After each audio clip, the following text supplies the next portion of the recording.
to what? Like you. Oh, it's happening. Is this happening? Oh, wow. Yeah, great. I think it's probably happening now. All right. Well, there's Jalen is still there. Nobody's going to see this bit, presumably. You know, this is just filler right now, and you're still there. I am still there. All right. My question was, what are you streaming? Right now, I'm going to stream myself, and then I'll figure out what to put on the screen at another point. Fair. It's probably going to be the PowerPoint that I did yesterday. You did my academic stream. Why the fuck would I play games? I'm terrible at gaming. You might have been doing some other, I don't know, music and thing of some description. Like what? Reviewing an album. Why would I review an album? I don't know. See, that's a great starter, actually. Because the thing about music journalism, right, is that it's pointless. All it does is create filler, basically. It's just fluff pieces. There's no... criticism in digital music journalism specifically isn't worth very much. If you've got a million journalistic outlets that will produce the same, roughly, in terms of quality content, but everybody can access all forms of music all the time, then music journalism is completely degraded. There's an article from like 2013 which talks about this. So yeah, why would I review an album? That's a good question.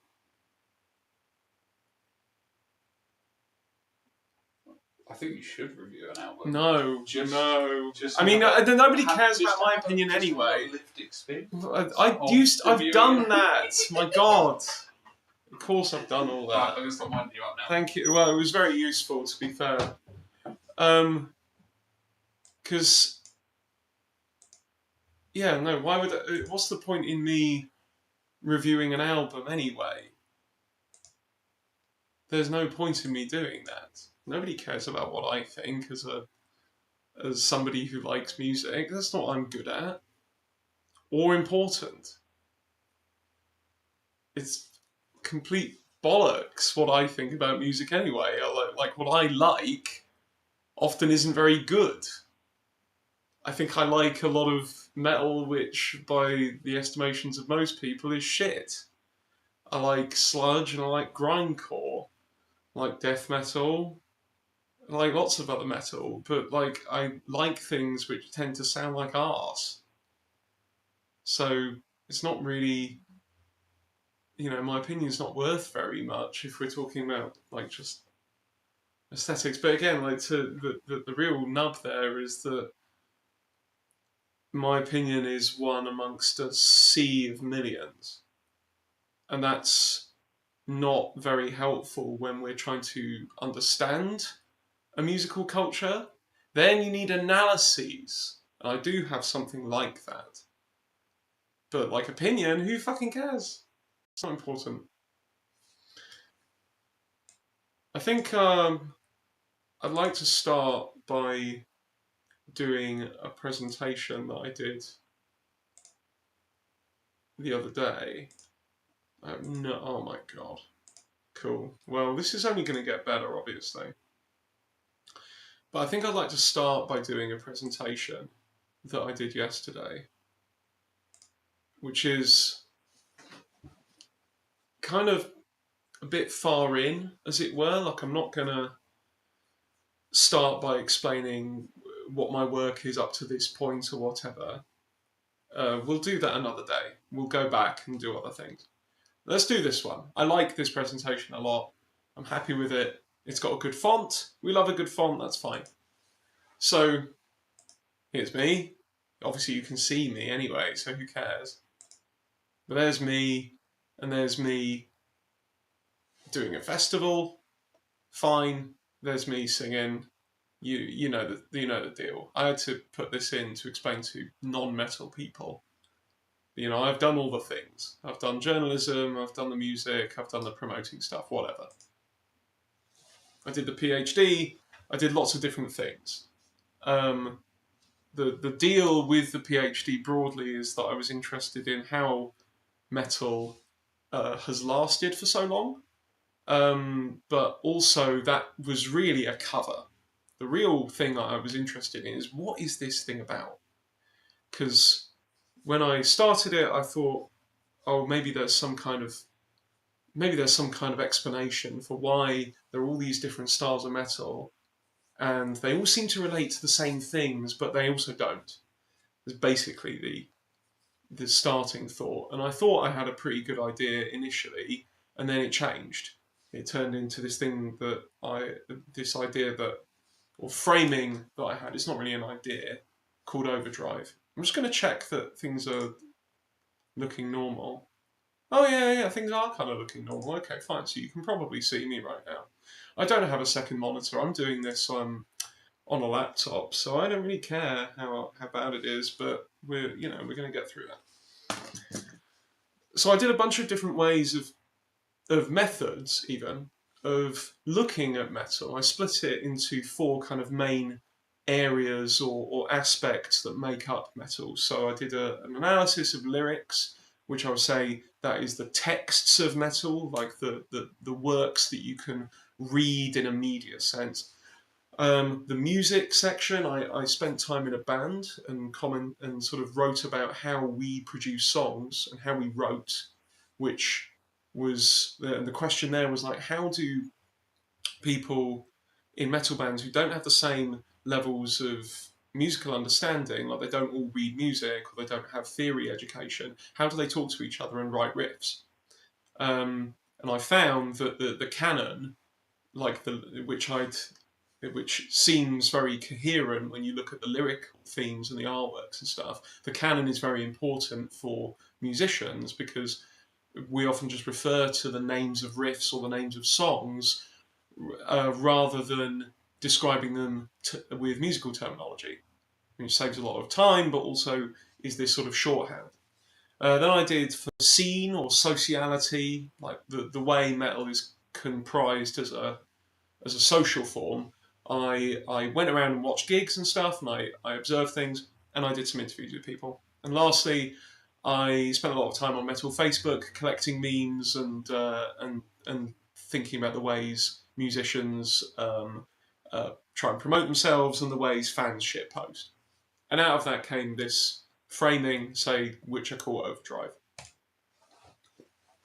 I'm not going to go into what metal sounds like because if you're watching this, I can see right now there's like 2 people watching this, if that. So I'm pretty sure that either of the 3 people. Holy shit, 3 views. There's 1 person watching right now, maybe. Well, the people that are watching it right now, they probably know what metal is. So let's not even get into that. You know about this shit. You know what it looks like. We all know what metal looks like. It looks like this. It's violent, but the thing that sticks out for me in my analysis is it's not just violent. It's often taken up with universals, concepts which are big, places and spaces which are big, oceans and mountains and space and the sky turned up a lot in my when I counted all the words that appeared in a sample of metal lyrics, sort of what's called content analysis. Universal things around like religion, really intense and extreme emotions, things that are like really easily identifiable.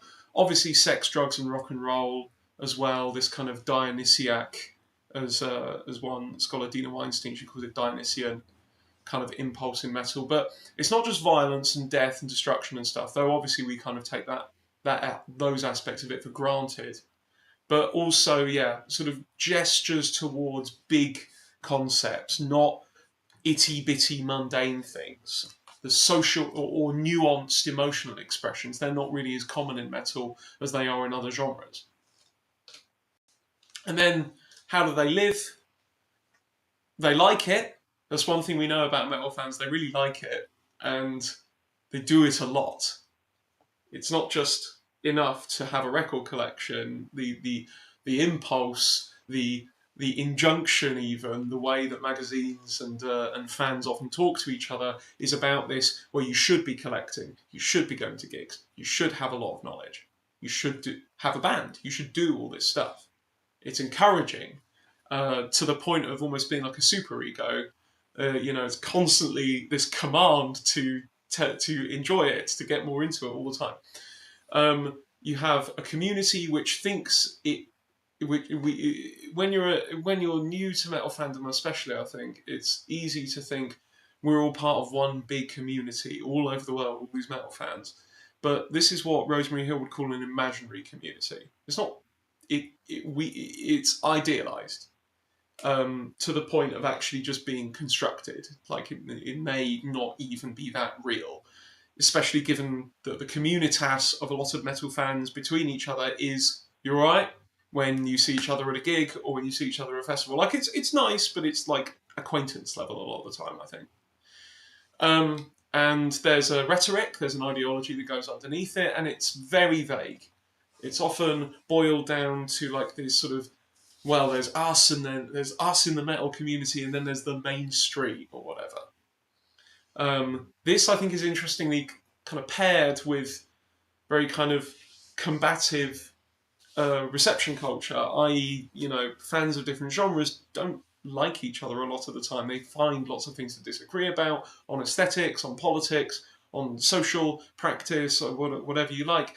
And this kind of focus on argument is really common in metal. It arguably, I think, it drives a lot of the enjoyment that the fans get out of it. Is that there's that not just that metal is a place which like represents like grotesque or violent aesthetics, but also it tolerates arguments in the culture.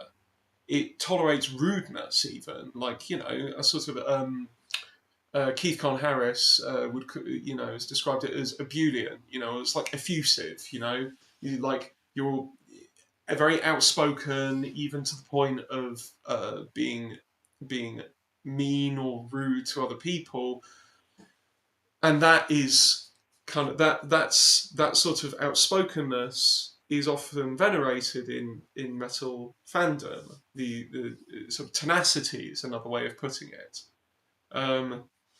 So yeah, this focus on like being, saying things because you can say them in a way, but also for the joy of combat, for the joy of confrontation. So that's, we know about metal, fine.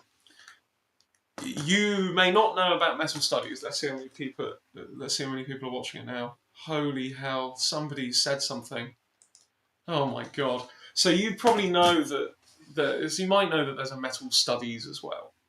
And metal studies is a field which started properly in the early 1990s and got its own journal and its own conferences around the start of the 2010s. I wrote my first studies of metal in my undergraduate degree in about 2016, and I started my PhD in 2020. So I'm kind of in like the third or even fourth generation of metal scholars. The ones that before me were largely working cultural studies, some musicology, obviously, but a lot of it is this mix of like going around and looking at people, and that has eventually blossomed into going around and looking at people in countries all over the world, and textual analysis, which is reading particular works and looking at lyrics, looking at artworks, and trying to making sense of things. And through this, and this is where we're actually going to go now.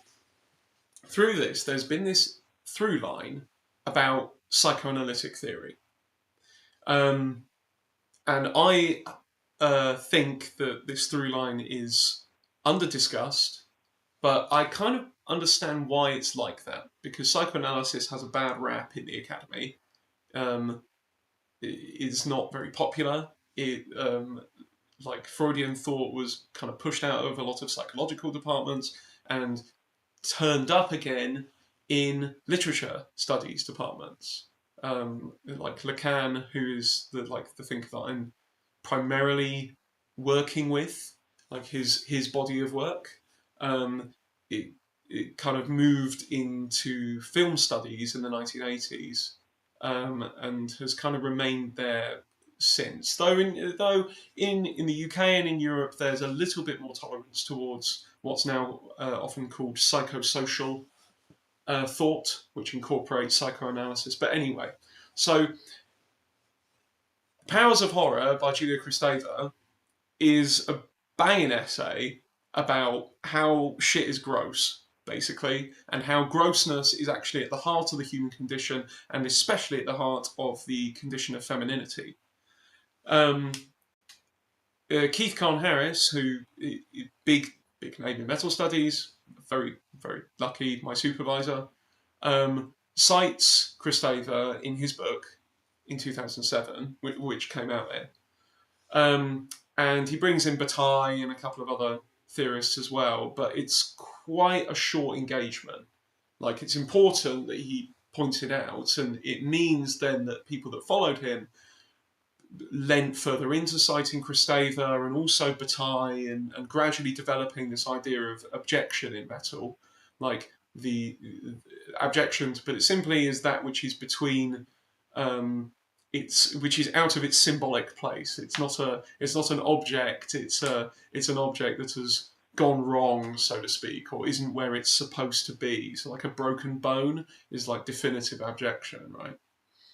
And that's really important to metal aesthetics. Violence and death and so on, these are all examples of the abject. It's all about liminal. It's all about the boundaries, the limits of human experience and stuff. This is why Georges Bataille comes in as well, because he's so focused on transgression, and again, this concern with the limits.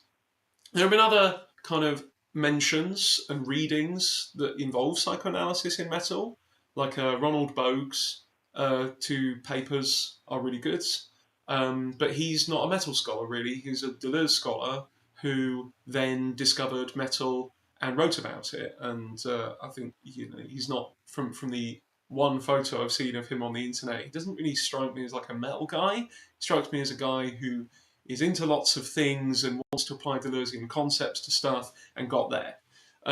There's also been occasional discussions of jouissance, what Lacan's French word, obviously, for enjoyment, in Jonathan Piper's thesis on doom metal and Jasmine Shadrach's book about black metal. But again, they're kind of they're fairly limited engagements.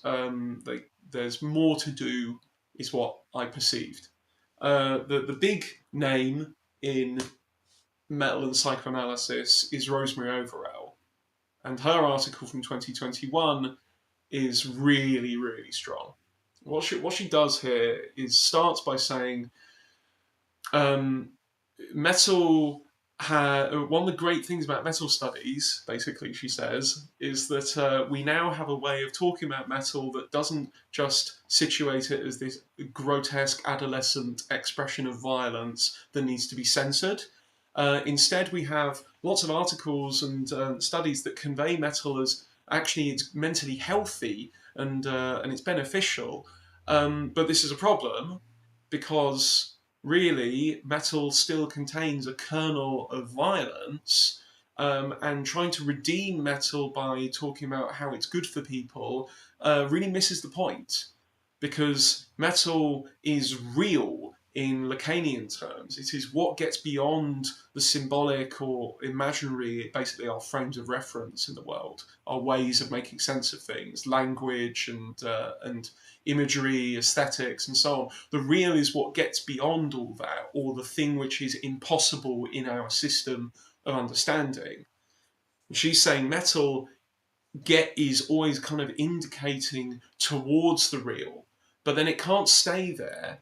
It comes back in the form of being music, right? Basically, it's not just howling, it's not just endless noise, right? And even noise music, does the same thing, but not as obviously. I think the cool thing about metal is that it doesn't. It forces itself, it's forced to be music, basically. That's the way of putting it. It's forced to be culture. So even though it is trying to gesture towards these things which get outside of understanding of culture and so on, it comes back because they have like real musical structures, real lyrics, like artwork that is actually, has formal qualities about it and so on and so on. Whereas noise music, like, doesn't it can get away with having less of those features, so it feels like it's more out there going towards the real, and it is. But the price paid is that noise music isn't. Well, a lot of people don't even think of it as music. Whereas the thing about metal is that a lot of people know that it's music, just don't like it very much. That's a positive. So, Rosemary is saying here that metal kind of gets at affects which are beyond expression as well. I mean, largely emotion and affect is what is difficult to express in human experience, but anguish is particularly crucial in the affects because firstly, Lacan has a remark that anguish or anxiety is the affect which does not lie. There's a kind of honesty to being completely in anguish and despairing and racked with anxiety, but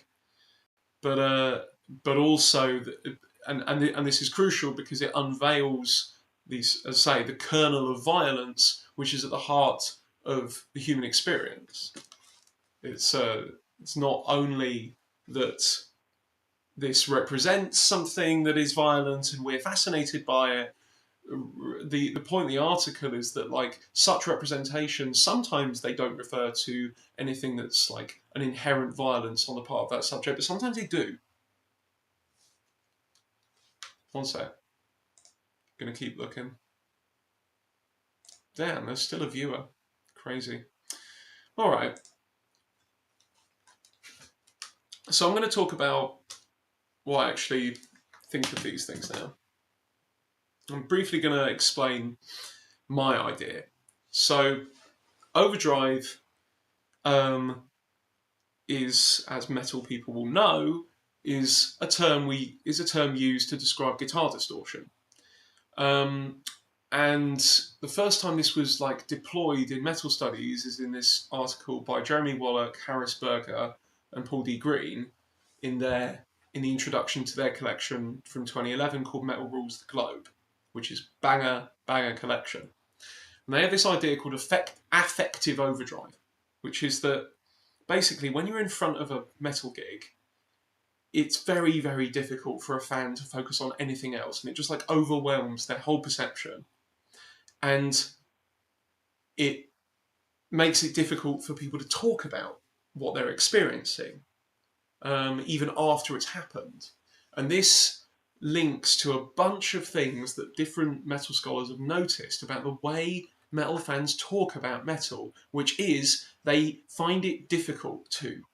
I noticed this as well in my own research, is that people I interviewed, they didn't...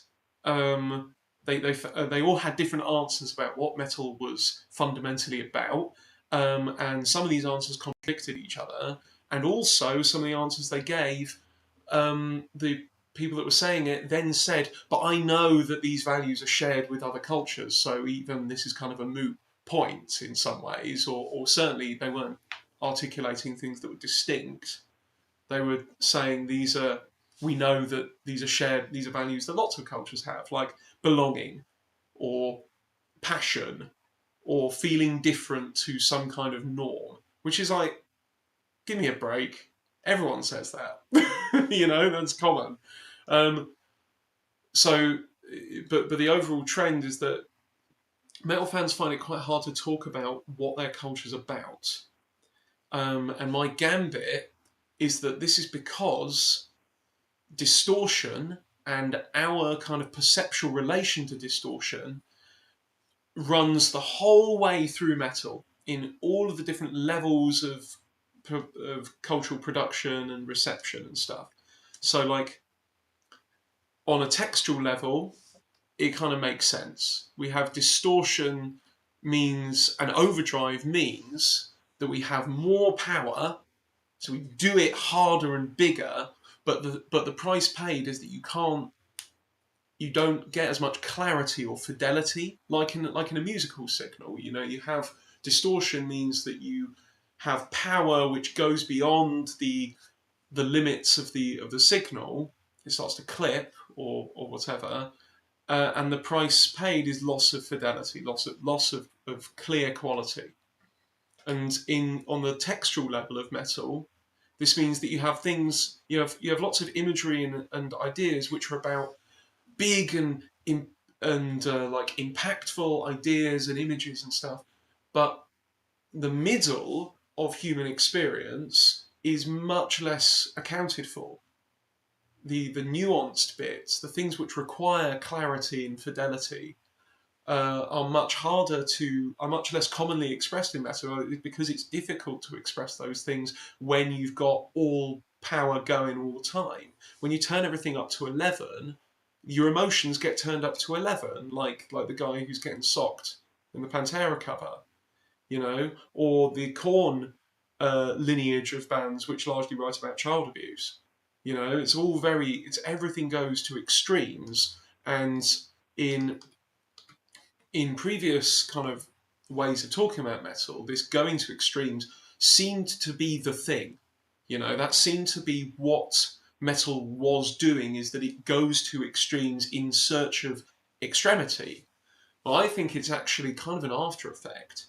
The search for extremity is how we make sense of how we relate to musical distortion. When we hear the j j j, the big chords and stuff, the riffs, we need it to relate to things which are sublime, basically, or what Lacan calls the real, what I would also characterize as like universal aesthetics. Things, they're not really universals, like the for instance, like the focus on a religious sacrifice in metal.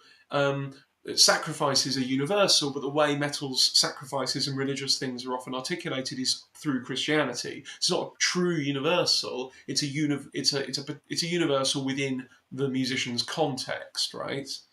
But these are gesturing towards the sublime, basically. So you get this, and the way to sum that up is that there's excessive activity, excessive power is the way to put that, which produces or relates to or is mirrored by, however you want, thematic absence and incoherence. Like, as people try and explain what metal is, they find it difficult to do so, but they're often very emphatic about it. They'll go in hard and be like, yeah, Metal Brotherhood, it's so great, this is the best thing ever, and then you try and pin them down on what that actually means, and it just goes to pot in the moment. Like, it's very hard for people to be really clear about what metal's about. Whereas I think, you know, you could ask, for instance, a reggae fan what reggae's about, and they might give you a religiously oriented answer that talks about Rastafarianism. But there is clearly something that reggae relates to socially, whereas like in metal, it's much harder to identify what rebellion in what sense, in what way. It's vague. It could be anyone's rebellion, and in fact, it is. It goes all over the world, and it becomes rebellion. It embodies rebellion for loads and loads of different cultures and different time periods and stuff, and even to the point of, you know, you have this thing over the past 10 years where more and more people who are conservative or reactionary have taken up metal as this is how we indicate that we are rebelling against a perceived liberal mainstream, right?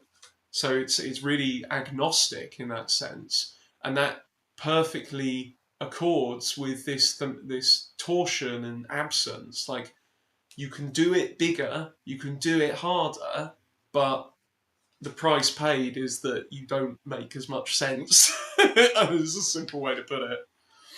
So there was kind of, in addition to the real, the sort of limits of understanding, there are another two kind of major concepts which turn up in metal consistently, and which relate to late Lacanian thought particularly.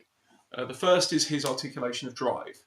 Lacan talks about death drive as a compulsion to repeat destructive behaviour, is perhaps the simplest way that I can put it. Lacan situates it in opposition to desire. Desire is this process of we want things, we get up to the thing that we think we want, it turns out we didn't want it actually, what we really want is the process of desiring, of going towards something and finding that that really we just want another thing. We enjoy the path of desire more than we actually enjoy getting the object, because in reality we never really get the thing that we're looking for. And drive articulates this unconscious process of never getting it, never actually getting what you think you're going to get out of that. And that is perfectly encapsulated in the most kind of self-destructive practices and habits that people have. And in metal, this is perfectly summed up by its relationship to smoking and drinking and doing drugs and standing in the middle of a room with a concrete floor and your feet fucking kill. And you should probably go home by now, but you can't, because you need to stay. You have to stay till the end. That's how it works. What, you're going to leave and miss 5 seconds of the same riff you heard before? And the riff is obviously like the crucial way of musically and culturally articulating what drive is, because it's repetitive, it's an excessive pleasure. This is the thing about drive, is that like you don't get what you want, but you do get enjoyment. You get your jouissance in exchange, in effect. You get this sense of satisfaction, or this like heightened excitement, which is often deeply fleeting. Cigarettes, I think, are the best, the primo example of this. Smoking is terrible for your body, and it's not even that fun. But the sort of tickle, the satisfaction that it brings is just laden with all of this kind of romance and charm. Yeah, like it's like totally disproportionate to its psychoactive effect. But that obviously is precisely what it is. The gap between how it kills you and the fleeting pleasure that it brings, that gap is where the enjoyment comes from. That's what the jouissance is. And the same with, so in riffs, this is kind of perfect, right? Because riffs are pretty simple. That's the point, so that you can remember them, and they just go round and round and round, and it produces enjoyment, but ultimately it's not that, they're often not that good. If you want to talk about like ideal musical quality, it's often like one note riffs are fine. It doesn't have to be good music. It just has to characterize the repetition of excessive pleasure. I think this is perfectly borne out in the careers of bands like Motorhead or AC/DC or Iron Maiden, Manowar, late Dark Throne, I guess. Any band where they just repeat the same album over and over and over again. And that's a really interesting feature, because there aren't many genres that really promote this as a practice. Of course, in electronic music and dance and rave and stuff, like it's quite common for your releases to sound pretty similar to each other. And maybe it's also true in maybe it's true in hip hop. I don't know enough to really make that assertion, but I also think a lot of rappers do change their game over time. Like sounds get matured, and people have like middle periods and stuff. That happens in metal a bit, but not as much. And in fact, like bands are often whipped back into line by their fans for like straying too far from their like classic sound. You are kind of meant to repeat the same album over and over again. Like what happened with Morbid Angel when they did their shitty industrial metal thing. Everyone hated it, and then they have to go back to making the same album again. When Judas Priest changed their logo, eventually everyone gets mad, and they change the logo back and get back to the original sound. Same with Iron Maiden. You're not allowed to lose your original singer either, ideally. Everything needs to be repeated. And this emphasis on repetition, just enjoying repetition and enjoying like the chugging and beers or riffs, however you like. This focus on repetition becomes more and more obvious as metal becomes more socially acceptable, as it becomes more like normal and turns up in more and more established cultural places, and you have like major events like Ozzy's death and the Olympics from 2 years ago, blah blah blah. As it becomes less shocking and transgressive, the repetition doesn't go away. You're left with this culture that constantly returns back to sublimity and destructive behaviour, either characterised in the works or literally enacted by its participants. And this repetition I think, becomes more and more of the thing. Becomes the thing that's really interesting, is that we've gone past the point where metal is socially shocking in a lot of countries, certainly in the West or the global North. But that hasn't stopped its popularity. And obviously, you could say, well, maybe new generations of fans, they're experiencing that shock and awe for the first time. Of course. But how does that explain me? How does that explain a dedicated fan who just keeps going back to this stuff over and over and over again? Why am I not bored, basically? How come it's not boring?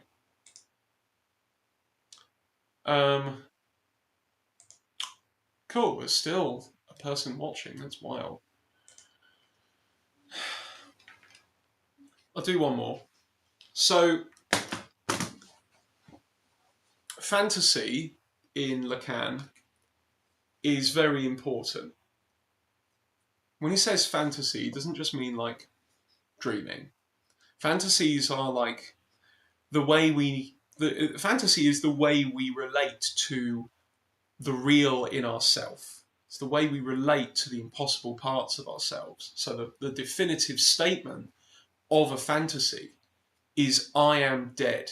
The ability to see yourself as if from outside yourself. You look into a fantasy world. When you're in a fantasy, you are in it. You are participating, like in sexual fantasy or whatever. You participate in it, but somehow you are also looking at yourself doing it. That's a common Lacanian kind of description of how fantasies work, is that we're in this superposition. We see ourselves, we are ourselves at the same time. This is impossible. Fantasy is impossibility. Real is impossibility as like a breadth. Fantasy is our relation to our own impossibility. And all music, all popular culture, as the next slide says, they all say that. They all deal in fantasies. Like, think about an R&B song or a love song from the sort of classic rock and pop period. These all describe heightened and fantastical versions of what love is like. Love is never that. It would like to be that big, perhaps. We want it to be that big and important, but is it all of the time?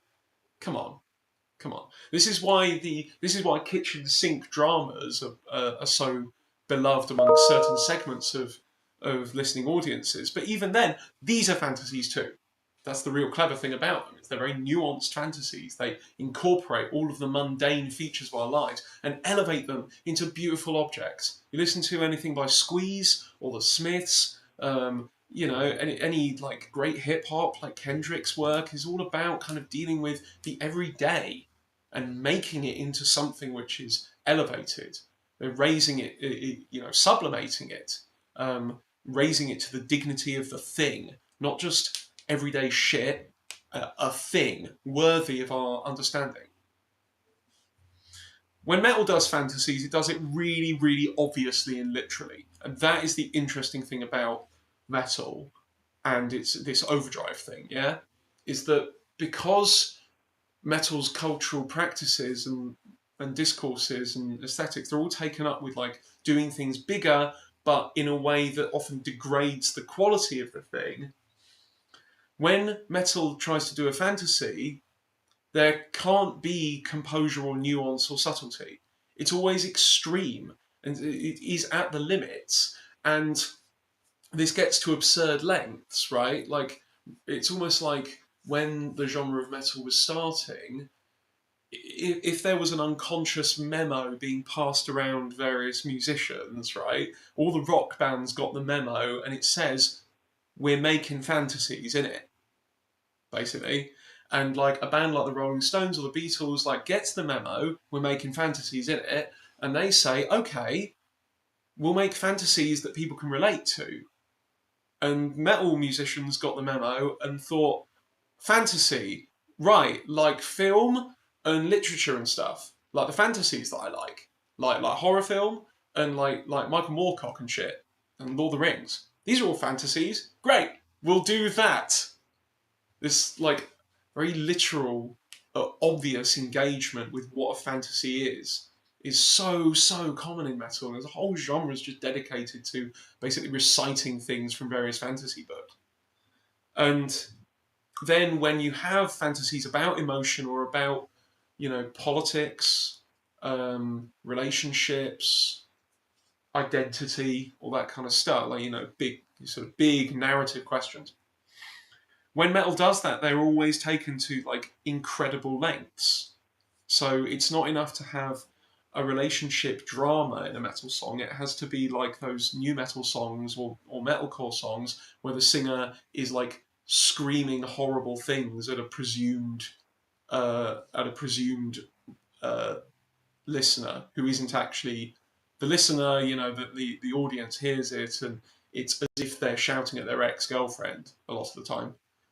A fantasy of a breakup, which I hope didn't, you want to hope that those breakups didn't actually go like that, because they're often so violent in the words that are being used and so on. The way politics is often articulated in metal is like panopticon, like totally all-encompassing, like Electric Eye by Judas Priest, Chaos Sphere by Meshuggah, lots, or like Napalm Death, a lot of the thrash metal from the 80s.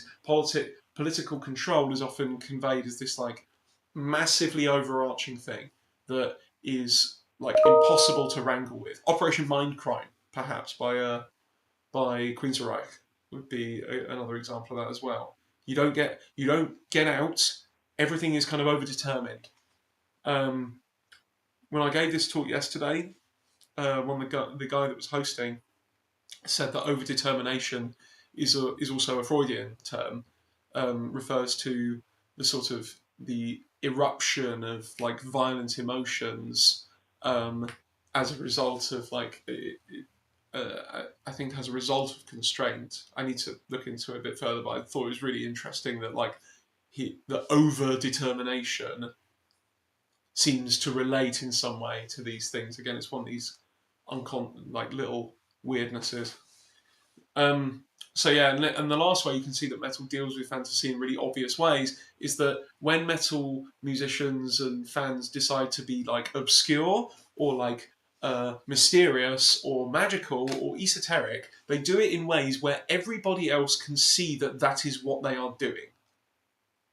Every other genre, when they try to do things that are subtle and magic and interesting and like esoteric, they'll do it in a more subtle way, a more oblique way, like all those indie bands that refer to actually obscure works of literature.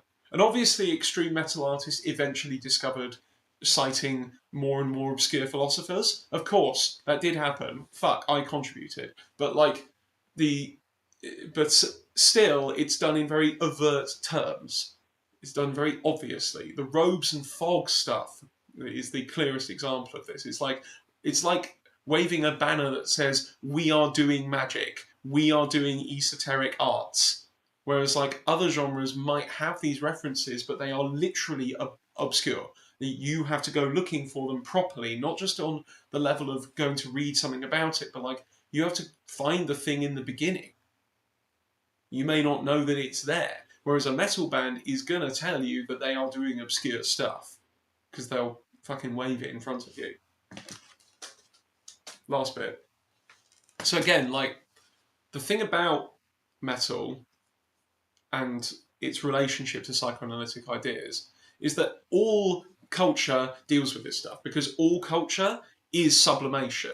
is an evocation of the real in various ways. As all of art is doing that, you know, what is art if not like sort of a rendering or a staging of our non-understanding, you know, a way of us making, processing, understanding what our limits are and what we can't understand, you know, narrating it. But in all other popular music genres, these elements get coded socially and attached to specific things. So I said before, like reggae can be attached and is attached to Rastafarianism. So that provides an explanatory framework for this relation to fantasy, real, and drive, right? Like theirs is a culture also of fantasizing about Babylon, a relation to the sublime, of course, in Jar and Death Drive. I mean, they smoke weed all the time, innit? They've got their bad habits and their sources of enjoyment, of course, but it's all articulated in a real in a framework that has a social project attached to it. Punk, you could boil everything down to DIY if you wanted. You could say that is the summative ethical statement of what punk has been about from the beginning to now, regardless of what political leanings individual punks have, which have changed over time, and obviously there is actual diversity in punk. There are right-wing punks, and there are centrist punks, blah blah blah. But they're all concerned ultimately with some idea of DIY, of independent cultural production. What valence that has varies, but they venerate doing it yourself, making things yourself. Metal only seems to venerate metal. That's all it's got that's really clear, is that it would be good if there was more metal. It's the main thing it's got going. But that is really interesting because that reflects this overdrive thing. The fact that it hasn't got a clear politics or a clear social project, I think, is precisely because it couldn't have one and be so centered, oriented around distortion and overdrive. It lacks a clear project necessarily. The distortion makes it impossible for a well-defined social project to really cohere around metal. On the level of particular subgenres, maybe, depends. Grindcore has politics. Black metal has politics, of course. But metal as a broad thing, no, is my contention. There isn't a clear project that encompasses the whole thing. That happens on the individual levels of particular scenes, particular subgenres. Of course, politics happens there, but not overall. Instead, overall, this overdrive thing forces this relation of fantasy, real, and drive to the fore. It comes right up to the front because these things are being overdriven. These are the things which stick about. These are the things which we can identify maybe as consistent across all culture. And so that's really useful because metal makes these concepts explicit, shows that these are constant and explicit. The really exciting thing there is that while some metal bands may have engaged with psychoanalytic ideas and stuff, most of them haven't. So that means that either these ideas have somehow, conspiratorially, gotten outside of the academy and just embedded themselves so far into Western culture by the 1960s that they were just lay terms and just perfectly flowed into this. And this was all a great plan from psychoanalytic thinkers to try and make us believe their stuff. Or it means that unconsciously, thousands and thousands of musicians just kept hitting on these same ideas and articulations of these concepts over and over and over again, to the point where I can sit here and say, I think we've got something in that there is some link between metal's relation to the sublime, its compulsive focus on self-destructive behaviour and especially talk of enduring bands and enduring the repetition of going to festivals and all kinds of stuff, and so on and so on. There seems to be something in this. Metal seems to show how these ideas of fantasy, real, and drive, at least for metal, if not for other musical cultures, are pretty important. All right, I think I'm prob's done now. That was fun, wasn't it? Right, there we go. You're on the regular talking now. I'm going to read some comments. Thanks, Joe. So, isn't the death drive pushing your inevitable death out to the future rather than the present? Yes. How do you do that? You delay the inevitable by finding fun ways to delay it. Is the simple way of putting that. It's not just that, like in classic Freud, death drive is the compulsion to return to the inorganic. You start as an inorganic life form, dust and shit, and you eventually come back to being dead. And Freud says that the evolution of life is the gradual extension and development of the path. It gets bigger and bigger, or more and more developed and complicated as evolution proceeds. We're just taking a longer and longer detour. But with humans, we find all kinds of interesting cultural ways to elaborate this detour from the inorganic back to the inorganic. And we have a real hankering for things which aren't good for us, basically. And that is that's what I'm kind of getting at with Death Drive. It's a more Lacanian kind of articulation of it. It says error. YouTube is not responding. So I think I'm going to stop there now. But thanks for coming, and I'll probably do similar things like this again in the future. Have a good night. Metal,